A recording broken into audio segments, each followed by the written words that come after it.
What's up, guys? Week 0 is in the books. I'm Terry Foy. He's Dan Kaplan, Dan Aver, and Kevin Brown, and we are talking about college lacrosse. The Kane Media Poll Top 20 got updated. We saw a riser in Utah, as well as a couple teams no longer in the top 20. Guys, what was your favorite part of the weekend? Kevin, I want to hear from you first. Well, Terry, we spent all offseason talking about the amount of turnover that's going to happen in this 2025 season. We lost generational talent. This year, was really looking forward to seeing which of those guys are going to be the ones stepping into the bigger roles and seize those opportunities. I got 4 names to single out after week 0 action. The game I was covering, Johns Hopkins, sophomore lefty Chuck Rawson. Nice little leaner in there, nice C-cut action, flowed within the offense, speaking with Pete Millman post-game. That was a real sign that the offensive ball movement was clicking quite well with Rawson in there and the beneficiary of things. Joe Caesar, another guy. You saw the viral clip against Georgetown. He had a hat trick on 4 shots. It's a viral clip where he shot the ball through the net. Through the net, near side beauty. They had to go to review, and the fact that they almost played Don was... He knew right away. Caesar, you got a cannon. Congrats, that's awesome. Cody Hart, every tailgate guest this weekend, listen to the podcast. Every D-mid's dream of going and finally seizing your opportunity on offense. 4 goals, 1 assist, co-team high for 5 points. And for Maryland, the big question mark was Luke Wehrman. Who comes in to replace him? How will that go? We kind of know who. Shea Keithler, Sean Creeder come in there. And Shea Keithler winning 6 of 8 faceoffs. That's going to be huge for his confidence moving forward. And for the Terps gaining possessions, get that offensive train rolling. Yeah, it was. So a couple things about Utah. It's not just Cody Hart. So the Utes graduated their 2nd, 3rd, 4th, 5th, 6th leading scorer from last season. So the only kind of known quantity at the offensive end who's back is Ryan Steins. So you have Cody Hart, the ace on preseason defensive player of the year, going for 5 points, like you said. But you also had a freshman in Luke McNamara scoring 5 goals. And I thought that was like another really good example of the point that you're making. But Dan, you were all over the kind of newcomers, the freshmen. And that I think is, another, it's kind of what Kevin was talking about, but even more specific, right? Yeah, a little bit. I mean, it's just debuts, right? And there were a ton of them. We could highlight a handful of guys.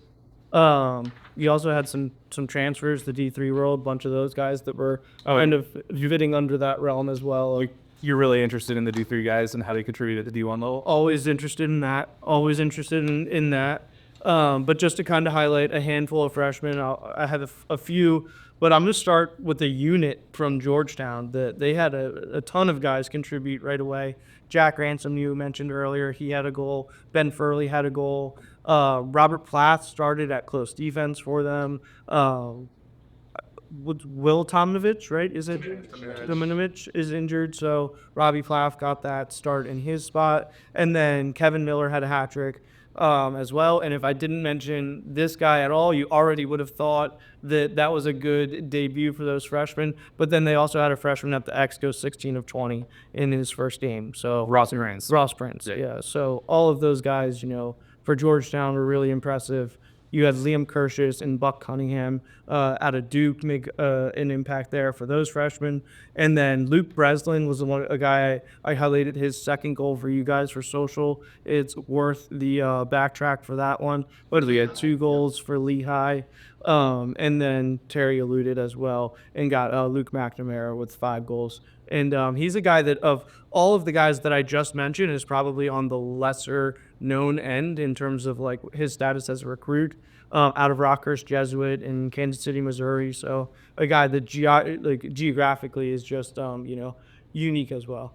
Pretty big shoes to fill, right, with Jordan Hyde. So coming in as that lefty finisher in that role, just really impressive debut. No doubt. Dan, what was your favorite thing from week 0? I think my favorite thing was just seeing how some of our expectations play out, right? I particularly this weekend paid a lot of attention to the Syracuse-Jacksonville game. Syracuse coming in at number 2, lots of expectations for them. How do they come out? And they came out pretty sharp, I thought, on both ends of the ball, actually, really well. if I had to pick one side, which one I was more impressed with, I'd actually say their defense. They had a new goalkeeper in McCool come in. He played really well. All their poles were flying around, and they were executing on both sides of the ball. I think it's a bright spot, too, that they scored a ton of goals, and it didn't feel like Joey Spallina had like a huge game. He still ended up with 5 points, but I think by the time that he really got in on the action, like the game was kind of feeling like it was a bit decided. I think they had 6 guys register 3 points or more. Pretty much their entire starting 6 got 3 points or more. They got Trey Deer into the mix, who's a guy we've kind of been hyping up for a while and waiting for him to get his time in the Orange offense. They came into this game against Jacksonville. I think Jacksonville was going to get overpowered in this game. It's a young team going against a team with a ton of experience. And I think that they just kind of felt a little bit overmatched in this game. But that being said, I still did come away pretty impressed with how Syracuse played. And this isn't a game like if you're at Jacksonville, you're not preseason expecting necessarily to go up there and pick up a W, right? But what this does do is it serves you really well down the line. It serves you well, to get your ass kicked a little bit early, have some flaws exposed, and then go back, work on them, coach your guys up, and then be prepared to make a run in your conference later in the season, right? Yeah. And then, like, outside of Syracuse, we have, I think another big story of the weekend was specific transfers on teams playing out. And I think the 2 teams that really stuck out of my mind are Duke and Maryland. For Duke, we had Eric Malver come in. I think it's 2 years removed now from that really bad ACL injury he had. He looked really good, a little bit more pep in his step. I think he might be, fully recovered athletically from that kind of injury. And they had other guys like Graham Blake really step up in this game. And then Maryland, I think even more so than Duke perhaps, was really dominated by the narrative around their transfers. Matthew Keegan from Binghamton kind of being the guy who really emerged in this game. I think he had 3 or 4 goals. Dowd had 2 assists, as you alluded to, or in this conversation before, had how he was going to be really impactful, assisting the ball. And it's just really interesting. I think, we go into the season with a certain amount of expectations, and when we're finally faced with the reality and seeing how they come out, I think that there was a lot of things that were solidified, but I think there was a few surprises in there as well this week. Yeah, I would shade toward more solidified than surprises so far, which to me just means that the surprises are coming. We're not going to go through an entire season with all of our preseason expectations kind of coming to fruition. I think you guys covered a lot of what I thought were the best parts of week 0. Couple other things I want to shout out are Iona making its program debut, scored first against Hofstra, went up 1-0. Unfortunately for them, they proceeded to get outscored 20-1 from that point going forward. So a lot of work for the Gales to ahead of them. But the other side that's always so funny and weird about week 0 is you have games. There are 17 of them on Saturday and another one on Sunday. And so it's justifiable that would be where our focus is. But also there are teams that are still scrimmaging. And given that Saturday was February 1st, it was the first official day of practice for Ivy League teams. And a bunch of them chose to scrimmage. And I know that there were more that scrimmaged than I know the results of. But we had a write-up from Dan Arestia about Yale's, I think it was 18-13 win over UMass. They fell into a 3-0 hole and managed to kind of work their way back. But it keyed the return of Leo Johnson, Chris Lyons, and Brad Sharp, all of whom missed last year due to injuries. So that's exciting to see. And then we got a little bit of a report out of Princeton versus Villanova. The Tigers apparently were very, very impressive early. That final score ended up being a little bit closer. I think it was 13-11 than maybe the action would have indicated. So I know that there were other scrimmages all over the Ivy League as well, in addition to North Carolina scrimmaging Delaware and a couple of the other high-profile programs that are going to make their debut next weekend. But with that being said, on to week 1. We've got some midweek action, probably most notably Towson versus Johns Hopkins, a local rivalry. What are you looking forward to coming up here down the pipeline? Yeah, I mean, that game is one that, like, growing up as a local kid, like, Lax Rats are going to be out and excited for that one. And then not only that, but, like, the debut of Towson, right? And this is another thing that we were talking about off air. Like, where is the balance of you play a game so you get that chemistry, but you sacrifice a scout? And so right now, Hopkins gave Towson a scout.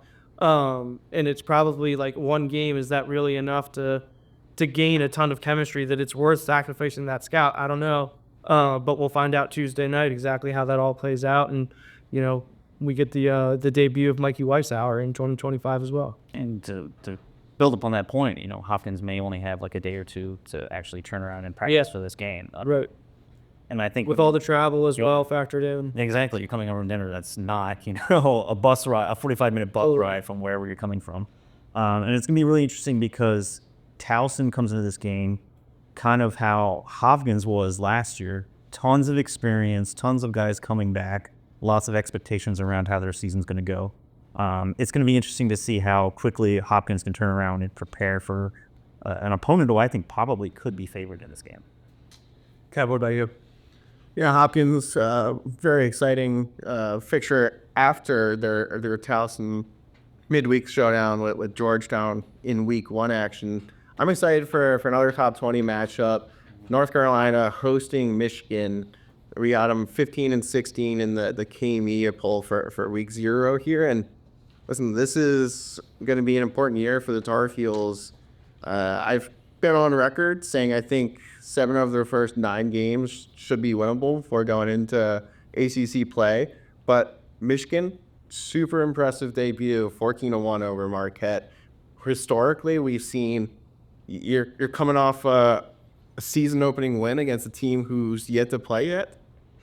Maybe the Wolverines have a leg up, but they're on the road. Ryan Cohen leading in that role post Michael Boehm here, so that's going to be a fun game to keep an eye on.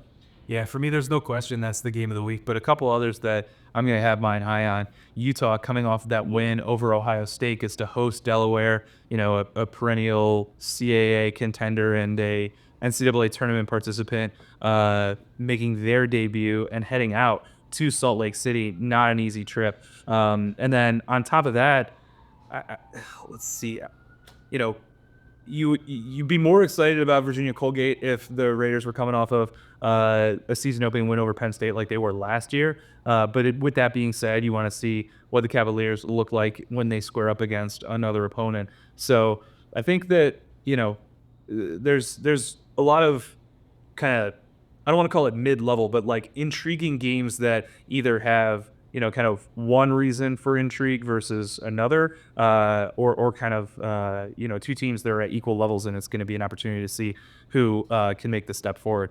I guess the other one that I have to mention, though, is a kind of sneaky rivalry in terms of the way that it kicks the season off, and that's Army versus UMass. The Minutemen, like I said, scrimmage yell this week. Army has yet to make their debut, so they're going to head to Amherst to get things going. And the Black Knights were ranked number 13 in the Week 0 media poll. So a lot of action to look forward to. And we're going to be back next week to talk about all of it.